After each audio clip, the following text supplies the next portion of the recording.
देखिए रेशियो क्या होता है, एक एग्जांपल लेते हैं, मान लीजिए a ratio b is equal to 2/3। देखिए इसका ये मतलब है कि a जो होगा वो 2 का मल्टीपल होगा और b जो होगा वो 3 का मल्टीपल होगा, ठीक है ना। अगर a by b is equal to 2/3 है तो हम ऐसा बोल सकते हैं कि a is a multiple of 2 and b is a multiple of 3। इसका मतलब मैं ऐसा बोल सकता हूं कि a आपका 2k होगा और b आपका यहां पर 3k होगा, यानी a जो है वो 2 का मल्टीपल होगा, b आपका 3 का मल्टीपल होगा। तो अगर आप यहां पर ये वैल्यू पुट करेंगे a और b की, तो आप ऐसा बोल सकते हैं कि ये जो कांस्टेंट फैक्टर है, ये k वाला जो फैक्टर है ये आपका कैंसिल हो जाएगा, तो ये आपका क्या आ जाएगा 2/3 आ जाएगा। ये रेशियो मान लीजिए आपका यही रहता है और मैं a को डबल कर देता हूं तो b क्या हो जाएगा। तो देखिए अगर आप a को डबल करेंगे तो b भी डबल हो जाएगा, अगर आप a को हाफ करेंगे तो b भी हाफ हो जाएगा, क्योंकि ये आपका हम आपको बता चुके हैं कि a 2 का मल्टीपल होगा और b जो होगा वो 3 का मल्टीपल होगा। मान लीजिए आपने इसको डबल कर दिया, तो आप इसको डबल कर देंगे तो ये क्या हो जाएगा, ये हो जाएगा आपका 4k। तो देखिए ये रेशियो आने के लिए आपका ये भी आपका डबल हो जाएगा। उसी तरीके से अगर आप इसको a को हाफ कर देंगे तो b भी आपका वहां पर हाफ हो जाएगा।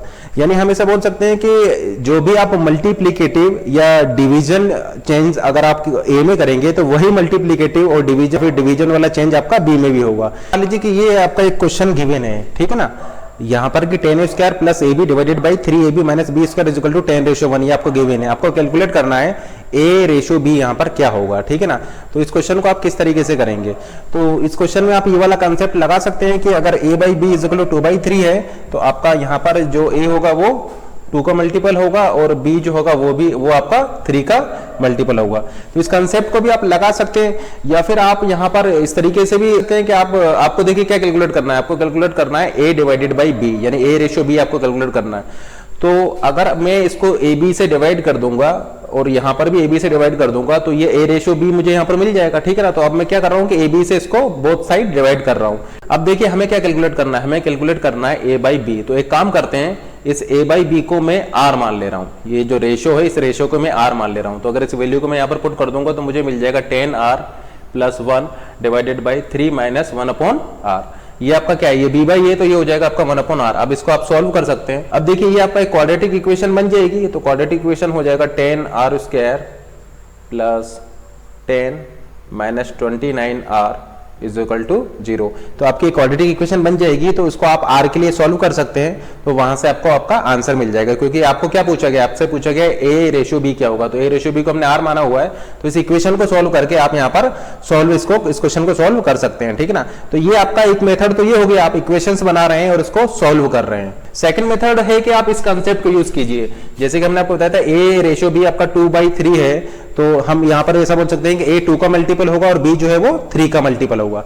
तो उसी तरीके से आप यहाँ पर देखिए, अगर ये और ये आपका 10:1 में है तो हम ऐसा बोल सकते हैं कि ये 10 का मल्टीपल होगा और ये आपका 1 का मल्टीपल होगा। इसका मतलब अगर ये 10 का मल्टीपल है 10a² प्लस ab, अगर ये आपका 10 का मल्टीपल है तो देखिए ये फर्स्ट टर्म तो आपका ऑलरेडी 10 का मल्टीपल है, ये जो हमने फर्स्ट टर्म यहाँ पर लिखा, देखिए ये 10 का मल्टीपल होगा और ये 1 का मल्टीपल होगा। अब देखिए हम ऐसा बोल सकते हैं कि ये आपका किसका मल्टीपल होगा, ये आपका 10 का मल्टीपल होगा। ये फर्स्ट टर्म को देखिए, फर्स्ट टर्म तो आपका ऑलरेडी 10 का मल्टीपल है, ठीक है ना। तो इस पूरे टर्म को 10 का मल्टीपल होने के लिए हम ऐसा बोल सकते हैं कि a b भी आपका 10 का मल्टीपल होगा, ठीक है ना। देखिए ये फर्स्ट टर्म आपका ऑलरेडी 10 का मल्टीपल है, इस पूरे टर्म का 10 का मल्टीपल होने के लिए हम ऐसा बोल सकते हैं कि a b भी आपका 10 का मल्टीपल होगा।